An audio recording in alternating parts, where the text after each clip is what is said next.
Book ఏంటో ఎందుకు రాసుకున్నారో. వెయిట్ వెయిట్ వెయిట్ పేరేమన్నావు? సత్యవేణి. డేట్ ఏదో చెప్పావు, ఒకసారి మళ్ళీ చెప్పు. సత్యవేణి 2019-09. 25. అవును. 1 సెకండ్ ఆగు. She's dead right now. What?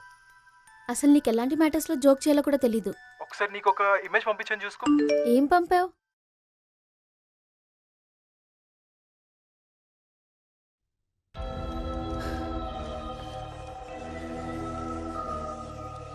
అయితే తను నిజంగానే చనిపోయిందా?